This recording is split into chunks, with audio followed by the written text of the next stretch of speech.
¿Cómo están? Mi nombre es Cristian Quesada y vamos a hablar sobre la primera parte de las generalidades de los derechos reales. Vamos a empezar con el tema de las doctrinas sobre los derechos reales. El tema de las doctrinas es un tema importante porque nos permite analizar las distintas teorías que han tratado de explicar qué es el derecho real, ¿verdad? Una vez que analizamos las tres teorías, vamos a construir una definición de derecho real un poquito más moderna de la que estamos acostumbrados. Me voy a apoyar aquí en las ilustraciones. Tenemos que la teoría clásica, dualista o exegética, lo que nos dice es que el derecho real es el que se tiene en una cosa o contra una cosa sin relación a determinada persona. Esto lo encontramos en forma literal en el 259 del Código Civil. ¿Qué significa esto? Que si yo soy el titular, como vemos en la ilustración de un vehículo, por ejemplo, yo lo puedo usar de la forma que yo quiera sin necesidad de pedirle permiso o autorización a ninguna otra persona, ¿verdad?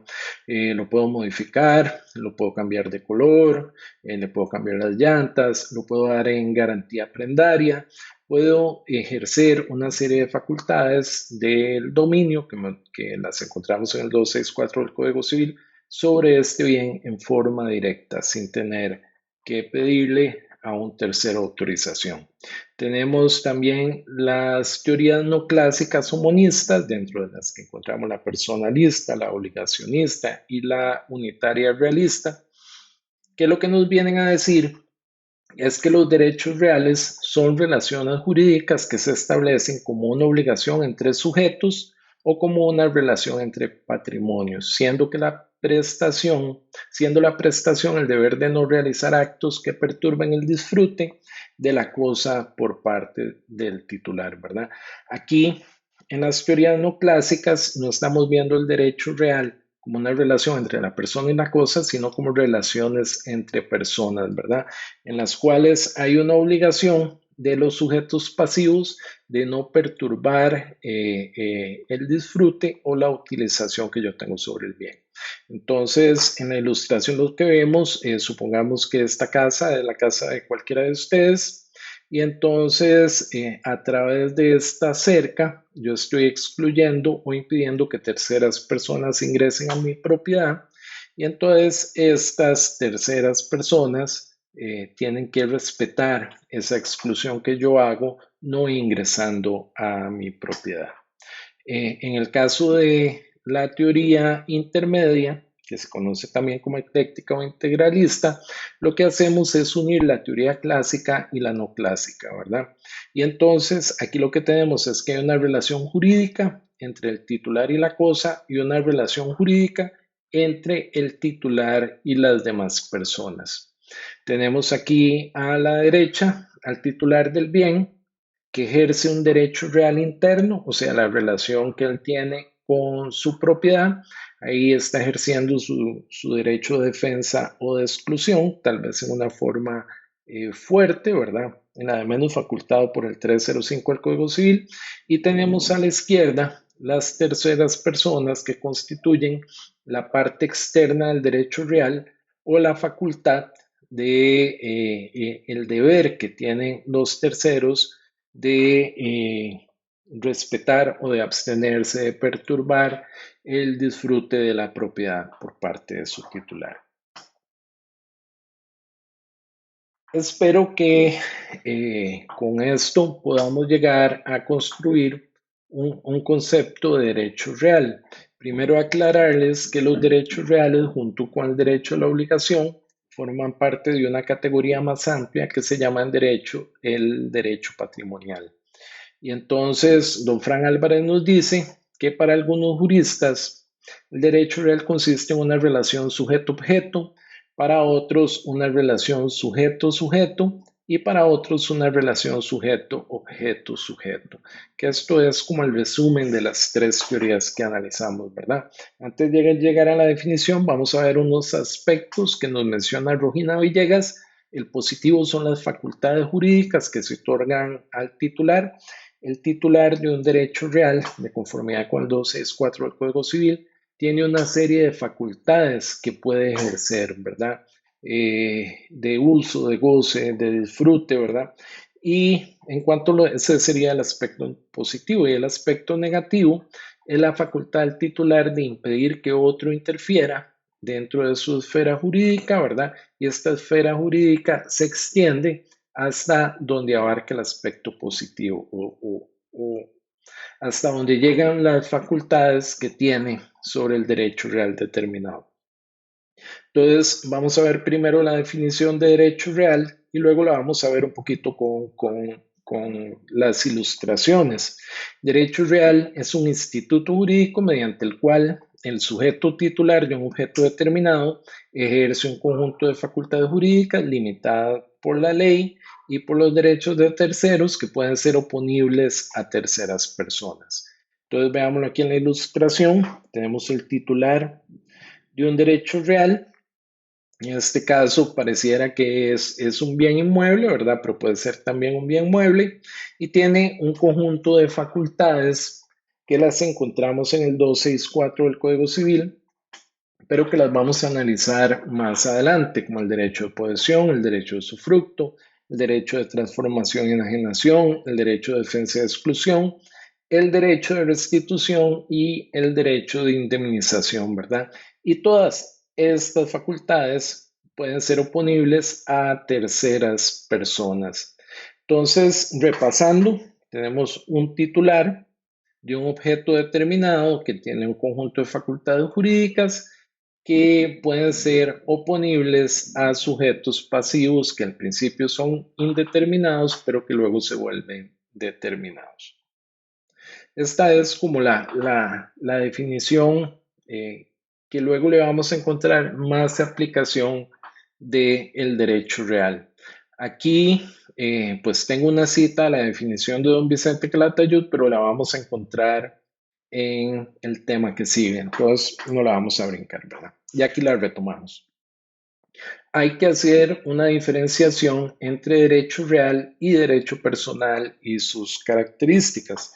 Don Vicente nos habla de que el derecho real otorga a su titular, un sujeto activo, un poder directo e inmediato sobre la cosa y simultáneamente impone a todos, sujeto pasivo indeterminado universal, un deber de abstención, una obligación negativa y del respeto de aquel derecho. Nos habla de todos los elementos que vimos, menos de las facultades jurídicas. En este momento no nos las menciona, pero don Vicente nos las menciona más adelante en su obra. Es decir, que se produce una llamada relación jurídica absoluta frente a las que se establecen derechos de crédito como relación jurídica relativa, que nace entre un sujeto activo respecto de un sujeto pasivo determinado. Esto lo vamos a ver aquí más adelante. Y después nos habla don Vicente que el derecho de las obligaciones da lugar a relaciones jurídicas relativas frente a un sujeto pasivo determinado. El objeto de la obligación es una conducta exigible al deudor, ante lo que surge la idea de objeto conducta que constituye la prestación y que es el objeto directo. El objeto indirecto en ocasiones puede ser una cosa, pero siempre prevalece la idea de una conducta debida. Temas importantes. Porque el derecho real, don Vicente nos menciona una relación jurídica absoluta. Nos menciona una relación jurídica absoluta porque el derecho real es absoluto. Se lo puedo poner a todas las personas, ¿verdad? Por ejemplo, mi derecho de propiedad no se lo pongo solamente a la persona que me vendió la casa, sino a cualquier persona que trate de ingresar sin autorización a mi propiedad, ¿verdad? ¿Qué son relaciones jurídicas relativas? Las que nacen para oponerse en forma específica a una persona determinada. Por ejemplo, un acreedor contra un deudor determinado. El otro tema importante es que el objeto en las obligaciones es una prestación que puede consistir en un dar, en un hacer o en un no hacer, ¿verdad? Y si dentro de esa prestación de dar estamos obligados a dar una cosa en específico, entonces esa cosa en específico se convierte en un objeto indirecto, ¿verdad? No es el objeto principal de la obligación. Tal vez nos quede un poquito más claro en este cuadro en el que trato de explicar las diferenciaciones que menciona don Vicente en su obra. Entonces, por ejemplo, por prescripción, que es la adquisición o pérdida de un derecho por el paso del tiempo, más otros requisitos que luego vamos a ver, el derecho real puede ser adquirido por prescripción positiva en el caso de derecho de propiedad y se puede perder por prescripción negativa. En el caso de las obligaciones, solo se pueden perder por prescripción negativa. La posibilidad de acción jurídica. En el derecho real, el titular puede accionar contra cualquier persona que perturbe su derecho. Es oponible erga omnes. En cambio, las obligaciones solo son oponibles contra el deudor, ¿verdad? Lo que hablábamos de que si tengo una deuda, yo soy el acreedor y alguien me debe dinero, solo le puedo cobrar a esa persona en específico definida en el contrato, ¿verdad? En cuanto a la extinción del derecho real, el derecho real se extingue, entre otras causas, por la destrucción de la cosa que constituye su objeto. Mi vehículo tiene una colisión de tránsito, queda totalmente destruido, no puede circular más, me veo obligado a desinscribirlo, ¿verdad? Y como bien mueble, desaparece. En el caso de las obligaciones, solo se produce la extinción por destrucción o desaparición si no deriva este hecho de una conducta imputable al deudor por dolo o por imprudencia o negligencia, y de lo contrario, la obligación subsiste a través del pago del valor o de la indemnización por los daños o perjuicios, ¿verdad? En cuanto a la eficacia, que era lo que conversábamos aquí, el derecho real es absoluto, es una relación jurídica absoluta, oponible a todos, ¿verdad? El sujeto pasivo es universal, universal en un inicio, indeterminado y universal, determinado cuando se dan las perturbaciones. Por ejemplo, yo tengo un derecho absoluto a reclamar indemnización de todos los sujetos que me causen daños a mi propiedad, pero si un niño jugando bola patea la bola y me rompe una ventana, ya ahí no se vuelve indeterminado, se vuelve determinado. Es el niño en específico, en este caso sus padres, los que serían responsables de resarcirme el daño. En el derecho a las obligaciones subsiste de lo contrario, la obligación subsiste a través del pago del valor o la cosa, no, aquí está, disculpen, en relaciones jurídicas relativas frente a un sujeto determinado. Eh, el crédito o la obligación dineraria que tengo por cobrar no se la puedo cobrar a cualquier persona que pueda pagarme, sino única y exclusivamente al deudor. Vamos a hablar un poquito de los elementos esenciales del derecho real. En el 452 los tenemos muy claros. Hay un sujeto activo, que es el titular del derecho real, que puede ser persona física o jurídica, o puede pertenecer a una o varias personas a través de la copropiedad, de la coposesión, de un ejercicio en conjunto simultáneo de un usufructo, ¿verdad? Y un sujeto pasivo, que se trata de la universalidad de sujetos pasivos, al principio indeterminados, que luego pueden determinarse al ejercer facultades jurídicas sobre un bien, lo que estábamos conversando. El objeto, vamos a tener una clase más adelante sobre el tema, la que sigue sobre cosas y bienes, ¿verdad? Pero el objeto son bienes que pueden ser muebles e inmuebles, corporales o incorporales, que se encuentren dentro del comercio de los hombres, ¿verdad?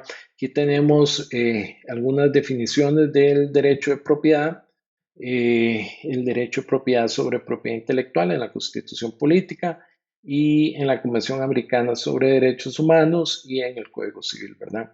Potestad, un concepto que tenemos que mencionar, es el poder que el derecho real otorga a su titular de ejercer o no las facultades jurídicas que contienen su derecho sobre un bien determinado.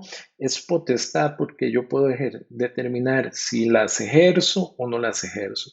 Le cobro al niño la indemnización por el daño o no le cobro, ¿verdad? Simplemente decido no cobrarle, es una potestad, no estoy obligado. Y el contenido son el conjunto de facultades jurídicas del titular sobre un bien determinado, salvo que expresamente esté prohibido por la ley o por derechos de terceros. Esa potestad puede ser plena en el caso del derecho de propiedad o parcial en el caso de los otros derechos reales. Como vemos aquí en el 264 del Código Civil, eh, el Código Civil le otorga o el derecho de propiedad se considera un derecho real absoluto porque tiene todas las facultades jurídicas que otorga el ordenamiento, ¿verdad? Más adelante vamos a ver que conforme vamos eliminando potestades, vamos llegando a los otros derechos reales. Vamos a terminar con las características de los derechos reales. La primera que tenemos es la inmediatez. Como lo mencionamos cuando hablábamos de la relación entre el titular y su vehículo, el derecho real refleja un poder inmediato y directo sobre una cosa, siendo que los beneficios que derivan de este poder se disfrutan y se obtienen sin intermediación y sin la necesidad de la participación o de la actuación de otra persona.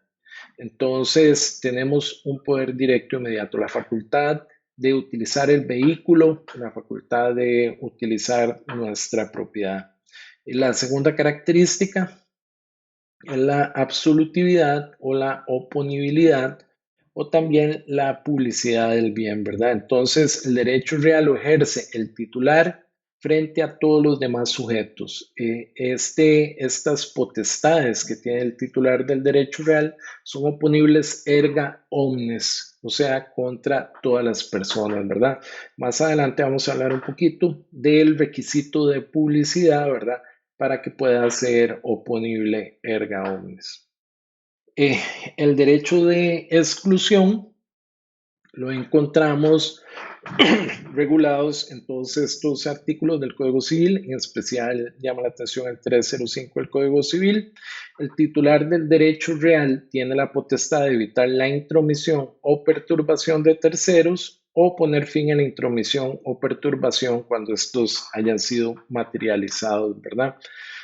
Tiene unos aspectos, el preventivo, por ejemplo, a través de cercas o a través de paredes, yo estoy previniendo, ¿verdad?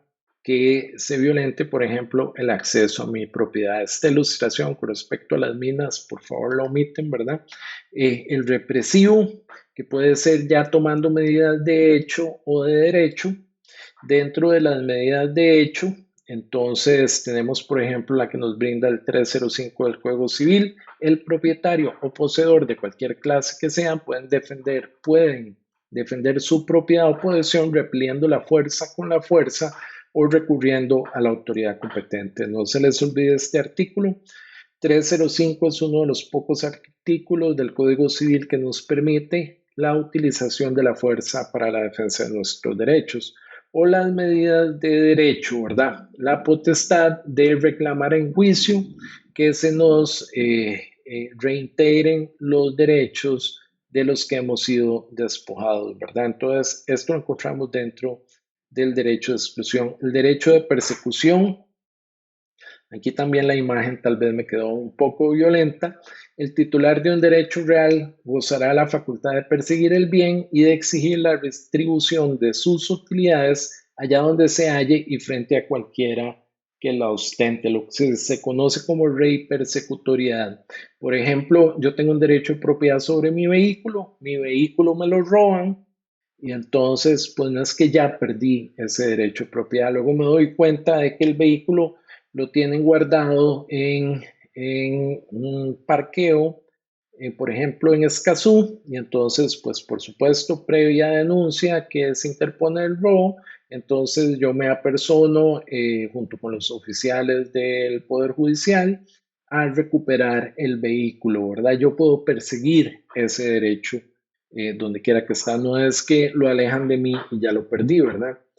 El derecho de preferencia o de prioridad, que es un tema que vamos a desarrollar también más adelante cuando retomemos el tema del 455 del Código Civil, lo que nos indica es quien constituyó antes su derecho real sobre un bien se impondrá frente a quien no tiene derecho alguno o a quien lo adquirió más tarde.